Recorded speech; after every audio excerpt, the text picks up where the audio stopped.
അസ്സലാമു അലൈക്കും വറഹ്മത്തുള്ളാഹി വബറകാതുഹു. ഹലോ ഫ്രണ്ട്സ്, എല്ലാവർക്കും പ്രവാചക ചരിത്രത്തിലേക്ക് സ്വാഗതം.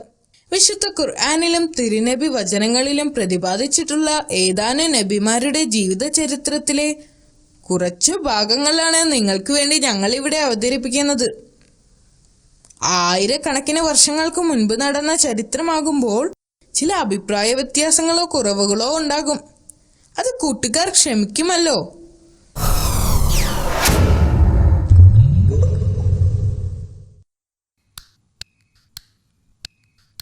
ആഴമുള്ള കിണറ്റിൽ നിന്ന് ജീവനോടെ പുറത്തു വരാൻ കഴിഞ്ഞതിലും കച്ചവടക്കാരിൽ നിന്ന് രക്ഷപ്പെടാൻ കഴിഞ്ഞതിലും യൂസുഫ് നബി അള്ളാഹുവിനോട് നന്ദി പറഞ്ഞുകൊണ്ടേയിരുന്നു. ഇതിലൂടെ അള്ളാഹു അദ്ദേഹത്തെ ഈജിപ്തിലെ പ്രധാന വ്യക്തിയായി മാറ്റുകയായിരുന്നു. മുഖ്യമന്ത്രി തന്റെ ഭാര്യയോട് അദ്ദേഹത്തെ നന്നായി പരിചരിക്കണമെന്ന് ആവശ്യപ്പെട്ടു. എന്നും വിശ്വസ്തനായിരിക്കണമെന്നും കൊട്ടാരത്തിൽ ആരും നിന്നെ ഒരിക്കലും ഉപദ്രവിക്കില്ല എന്നും അദ്ദേഹം പ്രവാചകനോട് വാക്ക് നൽകി. അധികം താമസിക്കാതെ അദ്ദേഹം ഈജിപ്തിലെ വളരെ പ്രധാന വ്യക്തിയായി മാറി. അദ്ദേഹത്തിന് അവിടെ എല്ലാ സുഖസൗകര്യങ്ങളും ഉണ്ടായിരുന്നു. അദ്ദേഹം വളരുന്നതോടൊപ്പം തന്നെ ബുദ്ധിയും അറിവും നൽകി അള്ളാഹു അദ്ദേഹത്തെ അനുഗ്രഹിച്ചു. അദ്ദേഹത്തിന്റെ കഴിവുകൾ അറിഞ്ഞ മുഖ്യമന്ത്രി തന്റെ ഭാര്യയുടെ പരിചരണം അദ്ദേഹത്തെ ഏൽപ്പിച്ചു. എന്നാൽ സുന്ദരനായ ആ ചെറുപ്പക്കാരന്റെ സൗന്ദര്യവും ബുദ്ധിയും അറിവും അവളെ ആകർഷിച്ചു. മുഖ്യമന്ത്രിയുടെ ഭാര്യ സുലൈഖക്ക് യൂസുഫ് നബിയോട് ആരാധന തോന്നി.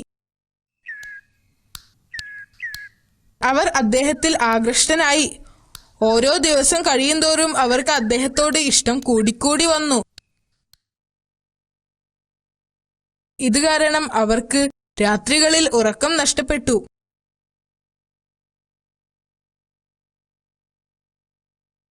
ഒരിക്കൽ പ്രവാചകൻ അദ്ദേഹത്തിന്റെ മുറിയിലായിരുന്നപ്പോൾ സുലേഖ അദ്ദേഹത്തെ വശീകരിക്കാൻ ശ്രമിച്ചു. നിങ്ങളുടെ ഭർത്താവ് നല്ലൊരു മനുഷ്യനാണ്, അദ്ദേഹത്തെ ബഹുമാനിക്കുകയും അനുസരിക്കുകയും ചെയ്യുക എന്ന് പറഞ്ഞുകൊണ്ട് അദ്ദേഹം ആ മുറി വിട്ടു പോയി. അദ്ദേഹത്തിന്റെ ഈ പ്രവൃത്തിയിൽ ദേഷ്യം വന്ന അവൾ നബിയെ പിന്തുടർന്നു. അദ്ദേഹത്തിന്റെ ഷർട്ടിൽ കയറി പിടിച്ച് കീറിയെടുത്തു. കീറിയ കഷ്ണം അവളുടെ കയ്യിലുണ്ടായിരുന്നു. പെട്ടെന്ന് വാതിൽ തുറന്നപ്പോൾ മുഖ്യമന്ത്രിയും ബന്ധുക്കളും അവിടെ നിൽക്കുന്നത് കണ്ടു. സാമർത്ഥ്യക്കാരിയായ ആ സ്ത്രീ ഭർത്താവിനെ കണ്ടപ്പോൾ അവളുടെ സ്വരം മാറ്റി. അവൾ കയ്യിലുണ്ടായിരുന്ന കീറിയ കഷ്ണം ഉയർത്തിക്കൊണ്ട് ഇങ്ങനെ പറഞ്ഞു: ഈ മനുഷ്യൻ എന്നെ ആക്രമിക്കാൻ ശ്രമിച്ചു. നിങ്ങൾ ഇപ്പോൾ തന്നെ അവനെ തടവിലാക്കണം. എന്നാൽ പ്രവാചകൻ അത് നിഷേധിച്ചു.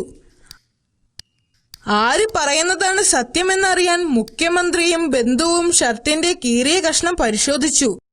അത് ഷർട്ടിന്റെ പുറകു വശത്താണെന്ന് അവർ കണ്ടെത്തി. യൂസഫാണ് നിന്നെ ആക്രമിച്ചത് എങ്കിൽ അവന്റെ ഷർട്ടിന്റെ മുൻഭാഗം കീറുമായിരുന്നു. അത് പുറകിൽ നിന്നും പിടിച്ചു വലിച്ചപ്പോൾ ഉണ്ടായതാണ്. നിങ്ങൾ കള്ളം പറയുകയാണ്. ഷർട്ട് പരിശോധിച്ച ബന്ധു പറഞ്ഞു.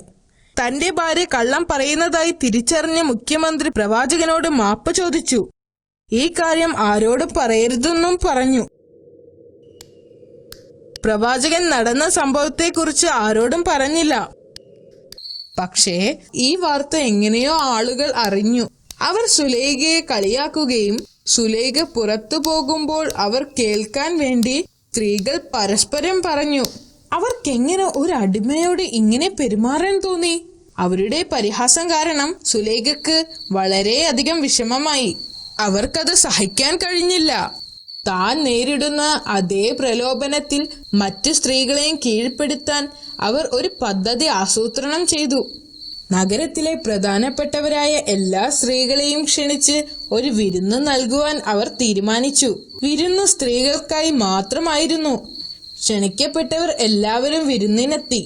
അവർക്ക് മുൻപിൽ വിഭവസമൃദ്ധമായ വിരുന്നൊരുക്കി. ഭക്ഷണത്തിനു ശേഷം അതിഥികൾക്ക് പഴം മുറിക്കുന്നതിനു വേണ്ടി കത്തികൾ കൊണ്ടുവരാൻ അവർ ദാസിയോട് പറഞ്ഞു. സുലൈഖ അവരോട് സംസാരിക്കാൻ തുടങ്ങി.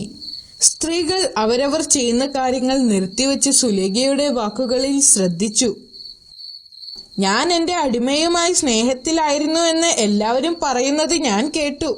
ആ സുന്ദരനായ മനുഷ്യനെ ഞാൻ ആരാധിക്കുന്നു.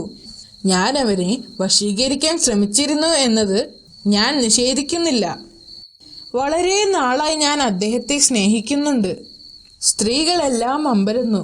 സുലേഖ തൻ്റെ ഇഷ്ടത്തെക്കുറിച്ച് ഇങ്ങനെ പരസ്യമായി പറയുമെന്ന് അവർ പ്രതീക്ഷിച്ചിരുന്നില്ല. ഭക്ഷണത്തിനു ശേഷം അതിഥികൾ അവരുടെ പഴങ്ങൾ മുറിച്ചു തുടങ്ങി. ഈ സമയത്താണ് സുലൈഖ യൂസുഫ് നബിയെ വിളിക്കുന്നത്. തൻ്റെ കണ്ണുകൾ താഴ്ത്തിക്കൊണ്ട് അദ്ദേഹം മുറിയിലേക്ക് പ്രവേശിച്ചു. സുലൈഖ പേര് വിളിച്ചപ്പോൾ അദ്ദേഹം തല ഉയർത്തി. യൂസുഫ് നബിയുടെ മുഖം കണ്ടപ്പോൾ അതിഥികൾ വിസ്മയഭരിതരായിരുന്നു.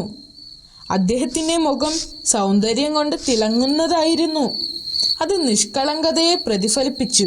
പഴം മുറിക്കുകയായിരുന്ന അവർ ആശ്ചര്യപ്പെട്ടു. അവരുടെ കണ്ണുകൾ പ്രവാചകന്റെ മുഖത്തായിരുന്നു. പഴങ്ങൾ മുറിക്കുന്നതിന് പകരം സ്വന്തം കൈകളാണ് മുറിക്കുന്നത് എന്ന് അവർ അറിഞ്ഞിരുന്നില്ല. പ്രവാചകന്റെ സൗന്ദര്യത്തിൽ മയങ്ങിയിരുന്ന അവർക്ക് വേദനയൊട്ടും അറിഞ്ഞിരുന്നില്ല. ഇതൊരു മനുഷ്യനല്ല, അവരിൽ ഒരാൾ പറഞ്ഞു. അതൊരു മലക്കാണ്, മറ്റൊരാൾ പറഞ്ഞു. അതിനുശേഷം സുലൈഖ എഴുന്നേറ്റ് നിന്ന് പറഞ്ഞു, നിങ്ങൾ നിങ്ങളുടെ കൈകളിലേക്ക് നോക്കുക. സ്ത്രീകൾ അവരുടെ കൈകളിലേക്ക് നോക്കി. അപ്പോഴാണ് കൈകളിൽ നിന്ന് രക്തമൊഴുകുന്നത് കണ്ടത്. നിങ്ങൾ എല്ലാവരും എന്നെ കുറ്റപ്പെടുത്താൻ കാരണക്കാരനായ മനുഷ്യൻ ഇദ്ദേഹമാണെന്ന് അവർ പറഞ്ഞു. ഞാൻ അവനെ വശീകരിക്കാൻ ശ്രമിച്ചിരുന്നു എന്നത് ഞാൻ നിഷേധിക്കുന്നില്ല. നിങ്ങളും അവനെ കണ്ട് മതിമറന്നു. നിങ്ങളുടെ കൈകൾ മുറിഞ്ഞത് നിങ്ങൾ അറിഞ്ഞില്ല. അവൻ വീണ്ടും എന്റെ കൽപ്പന അനുസരിക്കാതിരുന്നാൽ അവനെ തടവിലാക്കും. സുലൈഖ പറഞ്ഞു. പ്രവാചകൻ ശാന്തമായി മറുപടി പറഞ്ഞു, കുറ്റബോധമില്ലാതെ ജയിലിൽ പോകാൻ ഞാൻ ആഗ്രഹിക്കുന്നു. പ്രവാചകൻ കണ്ണുകൾ താഴ്ത്തിക്കൊണ്ട് മുറിവിട്ടുപോയി.